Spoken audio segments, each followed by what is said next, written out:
E aí, até interessante, né, Vinícius?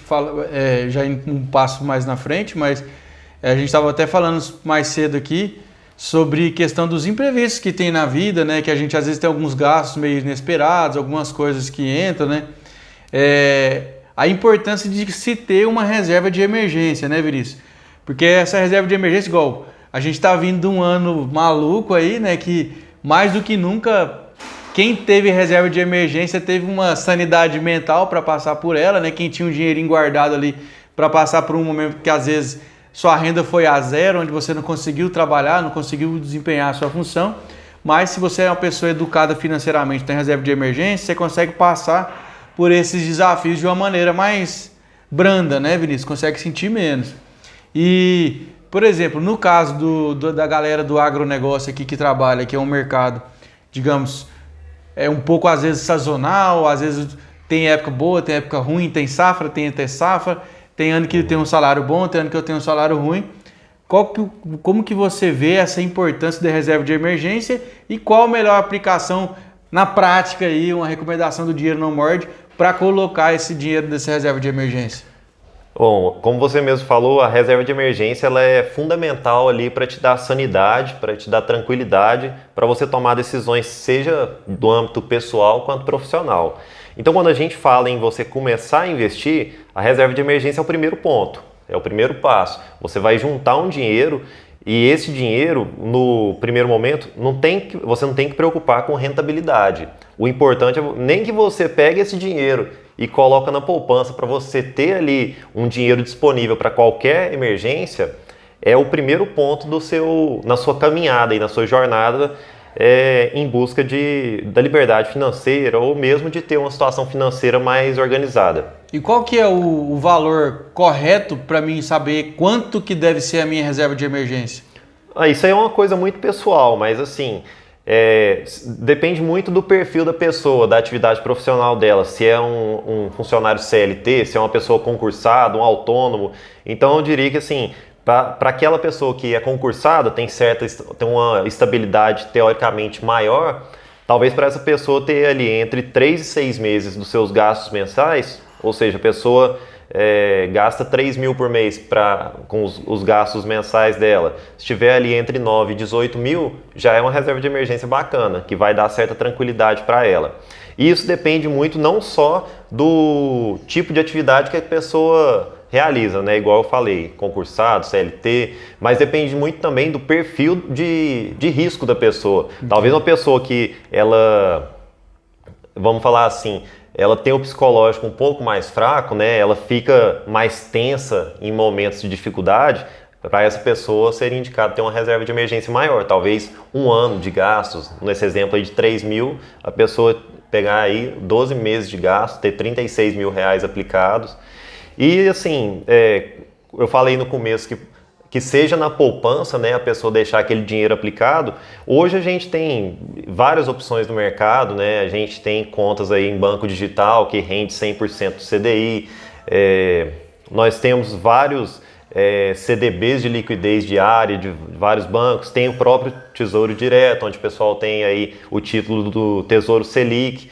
Todas essas são opções. O importante é a pessoa ter conhecimento de qual opção é mais adequada para ela. Por exemplo, o Tesouro Selic, ele tem uma rentabilidade um pouquinho melhor ali. Com a taxa Selic no patamar atual, que é 2%, é uma diferença mínima, né? Isso não chega nem a falar assim, não, compensa mais. É uma diferença muito pequena. E você tem que entender a vantagem e desvantagem de cada um. Por exemplo, você está colocando dinheiro no CDB do banco, você está ali sujeito à saúde financeira daquele banco, embora tenha o fundo garantidor de crédito que tem essa promessa de te ressarcir, né? É um risco. O Tesouro Selic, mesma coisa, você tem um risco ali do calote do governo, que é um risco improvável, mas além disso você tem também o risco de liquidez. Como a gente está tratando isso como uma reserva de emergência, se por um acaso a sua emergência acontece no final de semana, o Tesouro Selic você não consegue resgatar no final de semana, você vai resgatar só em dias úteis. Entendi. Então, como que eu faço a minha reserva de emergência? Eu divido ela, eu deixo uma parte no Tesouro Selic, porque justamente para ter essa rentabilidade mínima a mais, né? Mas eu também tenho uma parte na poupança, porque aí eu tenho acesso dela. Nós estamos gravando esse vídeo agora aqui num feriado, né? Se eu precisar desse dinheiro, dessa reserva hoje, eu consigo sacar porque está ali na poupança, ou seja, tá à minha disposição esse valor. Mas aí vai do perfil de cada um. Tem gente que gosta de deixar a reserva, por exemplo, num banco digital. A única recomendação que eu faria é que mesmo a reserva de emergência diversifique em pelo menos 2 fontes. Afinal, a gente tem que estar preparado para qualquer cenário hipotético que ocorrer, né? Seja uma coisa assim que você fala, isso nunca vai acontecer. Beleza, mas e se acontecer? Aí você vai ser o refém da primeira vez que isso ocorreu? Então, assim, eu divido a minha dessa maneira. Uma parte na poupança de um banco grande, tradicional, uma parte no Tesouro Selic. Mas, como eu falei, é da minha escolha por esses motivos que eu citei. Boa, a minha eu guardo naquela Nubank, banco digital também. 100% lá? 100% lá. Tranquilo também, assim, nunca tive problema.